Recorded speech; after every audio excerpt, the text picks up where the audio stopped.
Assalamualaikum warahmatullahi wabarakatuh. Apa kabar anak-anak semuanya? Alhamdulillah, semoga Allah memberikan kesempatan kepada kita untuk terus sehat dan tetap semangat dalam mengikuti seluruh proses pembelajaran. Anak-anak, hari ini pelajaran kita adalah bimbingan konseling. Kita awali pertemuan kita dengan berdoa ya. Mudah-mudahan Allah berikan karunia pemahaman kepada kita semua. Bismillahirrahmanirrahim. Raditu billahi robba wa bil islami dina wa bi Muhammadin nabiyya wa rasulah. Rabbi zidni ilma warzuqni fahma waj'alni min ibadikas sholihin.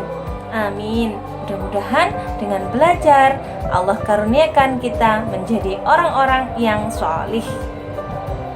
Anak-anak semuanya, selamat datang di bimbingan konseling. Slogan kita BK Peduli Siswa.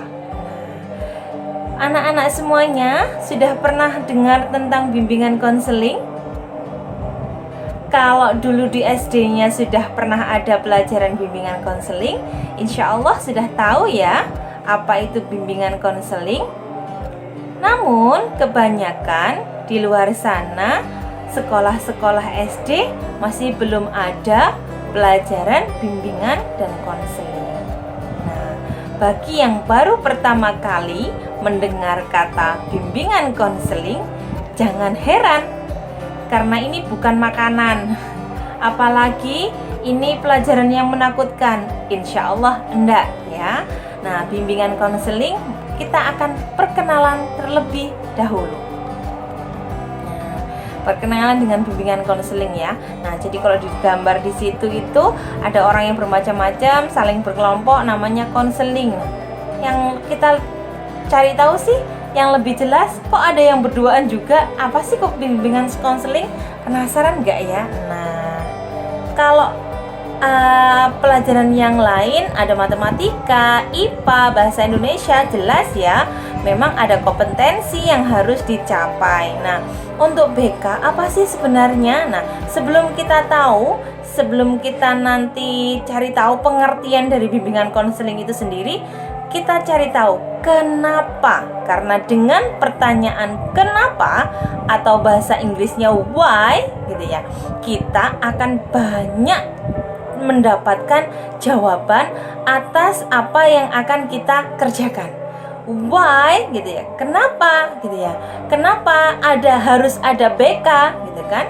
Nah, jawabannya because siswa gitu ya, kalian, nah anak-anakku yang dirahmati Allah semuanya, memiliki kebutuhan psikis, nah, perasaan, jiwa gitu ya, itu kebutuhan kalian, dan kalian harus tahu tentang perasaan kalian masing-masing dan tentu juga perasaan orang lain ya. Yang kedua, siswa memiliki kebutuhan informasi tentang banyak hal, termasuk dirinya sendiri, lingkungan, dan lain sebagainya. Kemudian yang ketiga, siswa memiliki kebutuhan aktualisasi diri. Kalian harus menunjukkan kalian itu sebenarnya bagaimana sih gitu ya. Nah, itu butuh aktualisasi diri. Nah, insya Allah nanti di BK kalian akan dibantu untuk cari tahu siapa kalian. Nah, kalau ada pertanyaannya who am I, siapa saya? Nah, nanti insya Allah di BK akan banyak tahu tentang diri kalian masing-masing. Kita akan bantu ya, insya Allah ya. Kemudian yang terakhir ya, yang why, yang terakhir, kenapa sih harus ada BK itu? Yang terakhir, atau kalau di sini ya, yang terakhir di slide saya ini, siswa butuh kemampuan menyelesaikan permasalahan. Jadi kalian itu pasti punya masalah. Semua orang yang hidup pasti punya masalah, dan masalah itu butuh untuk diselesaikan. Nah, sebagai siswa, ketika kalian berada di sekolah, kalian nanti akan ketemu dengan guru BK dan kalian akan dibantu gitu ya, untuk mencari jawaban dari setiap permasalahan yang akan kalian hadapi. Bagaimana sih solusinya? Gitu ya, itu kepentingan BK. Nah, sekarang kita cari tahu pengertian dari bimbingan konseling. Nah, bimbingan konseling sendiri terdiri dari dua kata, bimbingan dan konseling. Sebenarnya ini adalah satu kesatuan, namun kita pisah dulu untuk kita cari tahu sebenarnya fungsinya apa, kemudian ngapain sih BK itu. Nah, kita preteli gitu ya, kita urai satu persatu agar kita tahu dan kita semakin kenal BK, nanti tidak termakan isu bimbingan konseling sebagai polisi sekolah. No, salah gitu ya. Di SMP Bina Insan Mandiri, bimbingan konseling bukan polisi sekolah. Nah, kok enggak polisi sekolah? Bukannya BK itu ya Ustazah, yang suka ngobrai anak-anak yang telat? No, itu tugas kedisiplinan ya. Kalau BK akan membantu kalian mengatasi permasalahan kalian. Nah, coba kita tahu, kita urai satu persatu. Apa sih bimbingan itu? Nah, kita kalimat pertama ya, kata pertama, bimbingan. Apa sih bimbingan itu? Nah, bimbingan itu proses pemberian pertolongan yang berkelanjutan dan sistematis. Dikatakan berkelanjutan karena bimbingan itu merupakan proses yang tidak instan, melainkan sesuatu yang kontinu, terus-menerus, sampai permasalahan yang dihadapi oleh siswa dapat menemukan solusi.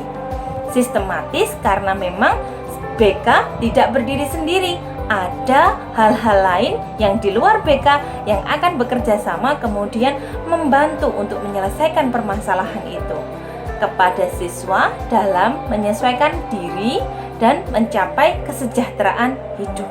Nah, misal gitu ya, misal kalian sekarang ini masa SMP di tengah pandemi, kira-kira kalian menyesuaikan diri nggak sih gitu ya? Tadinya yang kalian bayangkan, kalian setelah lulus SD itu masuk pesantren, kemudian tinggal di pesantren, namun sampai tanggal sekian gitu ya, sampai pertengahan Juli ini pandemi belum berakhir dan kita masih harus belajar online, kita harus belajar daring seperti ini gitu ya. Nah, ini butuh penyesuaian. Bagaimana sih caranya? Ada trik-triknya, insya Allah nanti akan dibagi oleh BK. Nah, tujuannya apa? Untuk mencapai kesejahteraan hidup. Nah, itu bimbingan. Jadi proses pemberian pertolongan yang berkelanjutan dan sistematis gitu ya, untuk membantu siswa menyesuaikan dirinya gitu ya dengan situasi permasalahan yang dihadapi. Nah, itu bimbingan. Nah, bimbingan ini kita bagi menjadi 2. Apa saja? Nah, bimbingan itu caranya nanti bisa kita lakukan dengan 2 cara ya anak-anak ya. Yang pertama dengan cara klasikal. Maksudnya apa? Dengan klasikal itu kita belajar dengan banyak orang. Tuh gambarnya, gurunya di depan, muridnya di belakang, berbanyak orang, menggunakan papan, menjelaskan di depan. Itu yang namanya klasikal, beramai-ramai dengan banyak orang satu kelas. Klasikal. Sedangkan yang kedua dengan cara bimbingan kelompok. Nah, ini bimbingan kelompok hanya sejumlah orang, tidak lebih dari 8 gitu ya. Kalau di situ digambar ada 5 orang, satu gurunya gitu ya. Atau kalau lebih kerennya itu namanya konselor. Nah, konselor ini istilah keren untuk guru BK. Guru lain nggak punya istilah keren. Kalau guru BK punya istilah keren, namanya konselor. Nah, ini satu konselor bersama beberapa siswa melakukan bimbingan kelompok. Ini dari bimbingan. Nah, kata yang kedua tadi, apa sih bimbingan konselingnya? Kata yang keduanya adalah konseling. Apa itu konseling? Konseling itu adalah proses pertolongan dalam bentuk wawancara oleh konselor atau guru BK pada siswa untuk memecahkan permasalahannya. Jadi kalau siswa mengalami sebuah permasalahan, dilakukan wawancara, kemudian dibahas permasalahannya itu secara intensif, itu namanya konseling.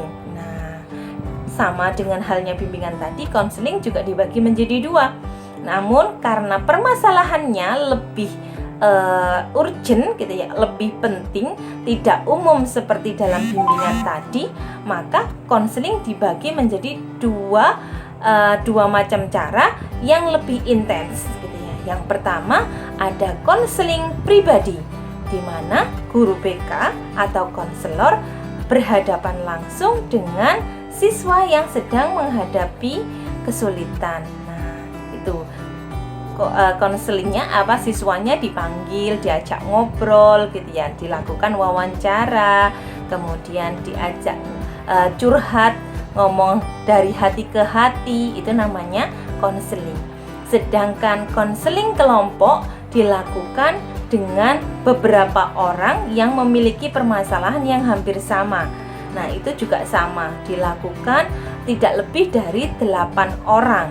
Nanti membicarakan sebuah permasalahan tertentu gitu ya, yang sifatnya itu bersama-sama, ada punya permasalahan yang hampir sama, dicoba untuk dipecahkan bersama. Itu namanya konseling kelompok. Oke ya anak-anak ya. Nah, selanjutnya adalah apa sih yang sebenarnya dihadapi oleh siswa gitu ya. Siswa itu punya masalah apa sih sebenarnya gitu ya. Nah, siswa itu memiliki permasalahan yang tidak lepas dari dirinya gitu ya. Jadi kalau kita kelompokkan, masalah siswa itu ada 4 gitu ya. Yang pertama adalah masalah pribadi. Nah, pribadi itu apa sih Ustazah? Masalah pribadi itu maksudnya adalah masalah yang berkaitan dengan dirinya sendiri. Contohnya, masalah kesehatan. Merasa minder, Ustazah, saya itu gendut. Saya itu nggak pede kalau sama teman-teman. Saya itu teman-temanku langsing, saya gendut. Nah, itu masalah pribadi, masalah kesehatan, yang itu tidak ada hubungannya dengan orang lain. Nah, dan semacamnya yang lain. Yang kedua adalah masalah sosial. Masalah sosial ini yang berkaitan dengan orang lain di luar diri kita, di luar diri orang itu tadi, di luar diri siswa gitu ya. Nah, yang berkaitan dengan guru, berkaitan dengan orang tua, dengan lingkungan dan lain sebagainya. Jadi misal saya itu nggak cocok sama ibu saya, setiap hari bertengkar terus gitu ya. Jadi Kak, saya itu nggak bisa ngomong sama ibu itu, pokoknya bawaannya pengen bertengkar. Nah, ini masalah sosial. Jadi ada hubungan kita di diri kita dengan orang lain di luar diri kita. Nah, itu butuh diselesaikan juga, ya kan? Kalau nggak diselesaikan nanti jadi bahaya, jadi masalah yang berkelanjutan. Nah, di sini BK berperan membantu kalian untuk menyelesaikan permasalahan semacam itu. Yang ketiga adalah masalah belajar.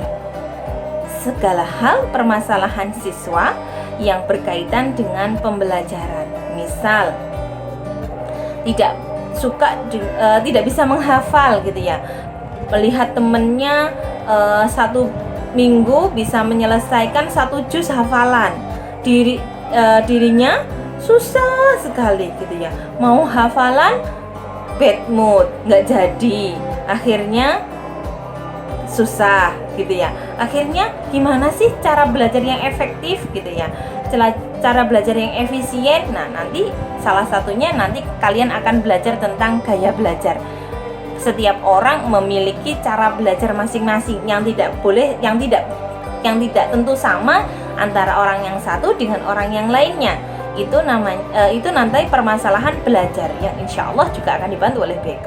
Dan yang terakhir atau yang keempat adalah masalah karir. Apa masalah karir?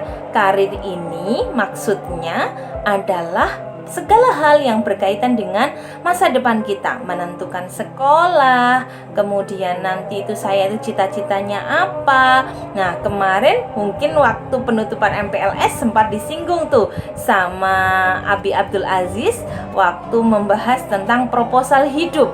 Nah, itu nanti insya Allah juga ada materi di kelas 7 tentang proposal hidupku gitu ya. Insya Allah nanti kita akan mencari tahu apa sih permasalahan kita dan bagaimana kita menyongsong atau menyiapkan masa depan kita itu sedini mungkin, sehingga tidak hidup itu tidak seperti air mengalir aja gitu ya, tapi kita punya perencanaan atas hidup kita. Nah, itu nanti dibahas juga sama BK terkait dengan karir. Nah, itu ya anak-anak ya. Nah, itu sebenarnya yang menjadi permasalahan yang akan kita bahas di bimbingan konseling. Nah, untuk apa sih? Untuk siapa sih gitu ya BK itu gitu ya.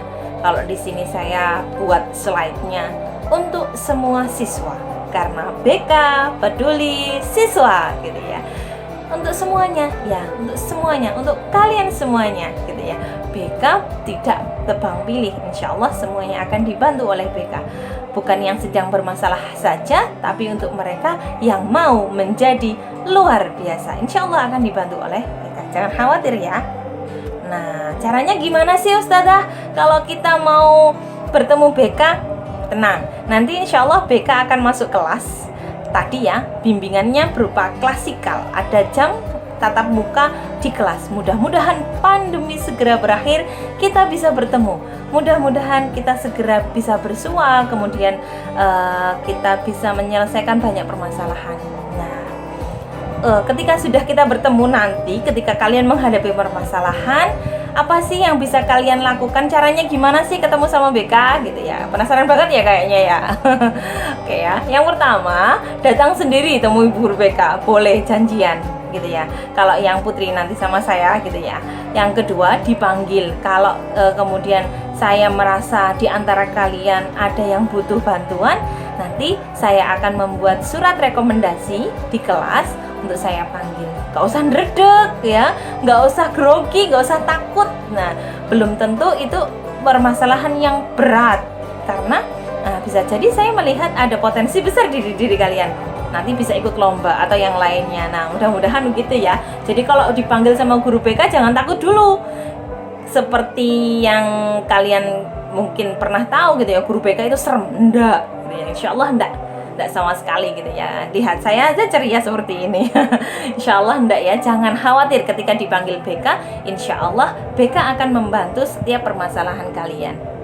Nah, yang ketiga, kita akan kalian nanti mungkin dapat rujukan dari kepala sekolah. Tuh, nah itu ada fotonya kepala sekolah kita, Ustadz Akbar Aji Seno. Atau yang kedua, wakakurikulum kita, Ustazah Eka Hartati gitu ya. Beliau ini nanti kalau nyari yang kurus, tinggi, putih, kayak wajah orang-orang Korea gitu ya. Nah, itu nanti ketemu sama Ustazah Eka. Nanti barangkali direkomendasikan sama beliau, kemudian nanti akan ketemu saya gitu ya. Atau wali kelas, ketemu sama wali kelas kalian, karena saya bukan wali kelas gitu ya. Guru BK nggak jadi wali kelas gitu ya. Nah, karena nanti ketemu dari wali kelas, nanti akan dirujuk kepada BK. Kemudian atau dari guru mata pelajaran. Nah, insya Allah caranya banyak. Kalau kita mau ketemu sama BK, insya Allah caranya banyak. Jangan khawatir ya, insya Allah BK akan membantu kalian. Karena apa? BK peduli siswa. Nah, selanjutnya, don't worry, jangan khawatir. BK punya kode etik. Seperti halnya seorang dokter, ketika melakukan sebuah diagnosis, dokter tidak boleh melakukan asal-asalan diagnosis gitu ya.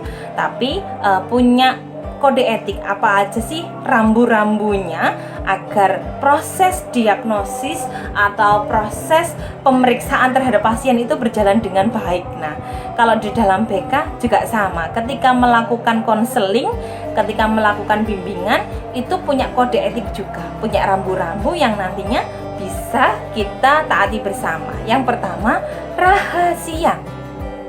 Yang pasti akan dijunjung oleh BK adalah azas kerahasiaan, di mana setiap permasalahan yang masuk ke BK 100% akan dijaga, insya Allah gitu ya, akan dijaga. Jadi jangan khawatir, maka setiap rahasia kalian akan dijaga oleh BK. Tidak akan diberikan informasi terkait dengan nama-nama kalian, kecuali nanti akan ada kode-kode tertentu gitu ya. Nah, itu yang kami berikan gitu ya. Rahasia adalah kode etik kita yang pertama. Yang kedua, sukarela. Jadi kalian datang ke BK itu dengan sukarela, tanpa dipaksa oleh siapapun, dengan keinginan hati sendiri. Yang ketiga, terbuka. Terbuka Artinya BK dengan tangan terbuka menerima semua permasalahan yang kalian hadapi, tidak akan tebang pilih. Kamu anaknya siapa? Kamu nggak akan saya tangani. Enggak, insya Allah BK terbuka untuk siapa saja. Dan kalian juga harus terbuka dengan permasalahan kalian. Insya Allah dengan keterbukaan kalian, kalian akan mendapat solusi dari BK. Yang keempat, terkait kekinian, insya Allah up to date gitu ya. Yang kelima, keterpaduan. Artinya keterpaduan ini apa? Keterpaduan ini artinya adalah terpadu, saling melengkapi data dan lain sebagainya. Yang keenam, normatif, sesuai dengan norma-norma yang ada, norma agama, norma sosial, norma lingkungan, norma hukum dan lain sebagainya. Yang ketujuh, keahlian. Nah, insya Allah guru BK kalian guru-guru profesional, insya Allah gitu ya. Kita jaga keahlian itu. Jadi dua-duanya guru BK di SMP Bina Insan Mandiri lulusan asli bimbingan konseling dari universitas di Indonesia. Kemudian yang 8, mandiri. Kita di BK itu akan memandirikan siswa. Jadi siswa tidak kita jadikan orang yang bergantung pada orang lain, tapi mandiri, berdiri di atas kakinya sendiri, mandiri, mampu mengambil keputusan sendiri dan lain sebagainya. Yang ke-9, alih tangan. Jika BK karena keterbatasan ilmu dan pengetahuan, maka ketika itu bukan ranah kita, maka kasus itu atau permasalahan yang sedang ditangani oleh BK bisa dialih tangankan atau dipindah tangankan ke orang yang lebih memiliki ilmu. Misal, ternyata ada siswanya ada yang depresi gitu ya, depresi sampai stres, sampai murung, nggak bisa diajak ngobrol gitu ya. Nah, atau sampai ngomong sendiri, sampai ngigau di kemana-mana, guyang-guyu gitu ya, ketawa-ketawa sendiri. Nah, ini BK sudah tidak boleh menangani lagi karena sudah butuh yang namanya psikiater di rumah sakit jiwa, butuh penanganan lebih ahli. Nah, itu nanti ada kaitannya dengan ahli lain gitu ya. Jadi kita alih tangankan. Yang ke-10, tuturi handayani. Insya Allah kita akan memberikan keteladanan yang baik. Mudah-mudahan kita saling belajar ya anak-anak ya. Nah, selanjutnya gitu ya. Kenapa sih kok ada kode etik gitu ya? Karena memang apa? BK itu punya fungsi yang sangat penting dalam proses pembelajaran di sebuah sekolah. Sama halnya dengan matematika, IPA, bahasa Indonesia, bahasa Inggris, pelajaran agama Islam gitu ya, karena kita semuanya notabene adalah agama Islam gitu ya. Kemudian pelajaran-pelajaran yang lain semuanya penting gitu ya. Maka BK juga punya peran penting sama halnya dengan pelajaran-pelajaran tadi. Ya. Peran pentingnya apa sih BK itu? Yang pertama adalah pemahaman gitu ya. Pemahaman itu maksudnya apa, Ustazah? Pemahaman itu maksudnya BK akan membantu para siswa untuk memahamkan dirinya dan lingkungannya gitu ya, akan memahamkan diri dan lingkungannya. Kemudian yang kedua, pencegahan. Ini pencegahan maksudnya apa? Pencegahan dari penghambat, dari banyak penghambat yang akan kalian hadapi. Misal tadi depresi, kemudian nggak percaya diri, itu menghambat nggak sih? Nah, ya menghambat. Kalau orang yang nggak percaya diri itu nanti harus dicegah. Bagaimana dia biar bisa jadi orang yang percaya diri. Yang ketiga, pengentasan. Nah, pengentasan maksudnya dari permasalahan yang sedang dialami. Jadi harus dientaskan, tidak boleh dibiarkan terus gitu ya. Nanti gosong. Kalau ada orang yang punya masalah kemudian terus-menerus berlarut-larut di situ, harus dientaskan dari permasalahan itu. Yang selanjutnya, pemeliharaan dan pengembangan, maksudnya potensi dan kondisi yang positif yang dialami gitu ya. Potensi dan kondisi yang dialami ini harus dipelihara kalau punya kondisi-kondisi positif dan dikembangkan, tidak dibiarkan gitu ya. Misal kalian punya bakat untuk menjadi seorang ilmuwan gitu ya, maka harus dikembangkan biar nanti kalian bisa berkembang menjadi orang yang positif dan lebih baik lagi gitu ya. Dan yang terakhir, advokasi. Nah, ini juga memberikan pembelaan gitu ya. Nah, jadi BK juga punya fungsi untuk memberikan pembelaan terhadap siswanya gitu ya. Jadi kalau nanti misal ada permasalahan, BK akan turun tangan untuk memberikan pembelaan gitu ya. Itu menjadi peran fungsi penting dari BK. Nah, sekarang sudah tahu kan ya pentingnya BK buat kalian gitu ya. Jadi BK itu sangat penting untuk keberlangsungan sebuah sekolah, karena dengan BK akan menjadi jembatan atas permasalahan-permasalahan yang akan dihadapi oleh siswa. Jadi punya dua fungsi, pencegahan dan penyelesaian gitu ya. Kalau permasalahan itu belum terjadi, kita cegah agar permasalahan itu tidak terjadi. Kalau sudah terjadi, kita selesaikan. Biar apa? Masalah itu tidak berlanjut dan kalian bisa menjalankan mengembangkan potensi kalian menjadi potensi yang hebat. Karena apa? Kalian adalah calon pemimpin dunia. Maka kalau ada permasalahan, jangan ragu dan jangan segan datang ke BK. Nah, kenalan dulu ya sama guru BK-nya. Nah, beliau ini yang pertama adalah Ustadz Deden Fauzi, SPD. Beliau juga lulusan bimbingan konseling dari Universitas PGRI Kediri, gitu ya. Universitas Nusantara PGRI Kediri. Beliau ini luar biasa.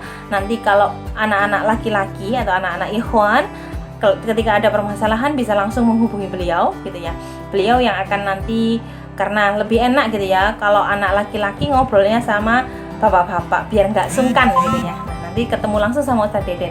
Nah, sebelahnya itu saya, sama ya wajahnya itu pakai edit. Nah, itu saya. Jadi nanti yang santri putri atau siswinya nanti kalau ada permasalahan biar lebih enak, lebih nyaman, nanti ketemu sama saya, sama Ustazah Fariha, jangan lupa. Oke ya, itu dulu. Sekian dari saya. Mudah-mudahan apa yang kita sampaikan hari ini, permasalahan kalian bisa segera teratasi.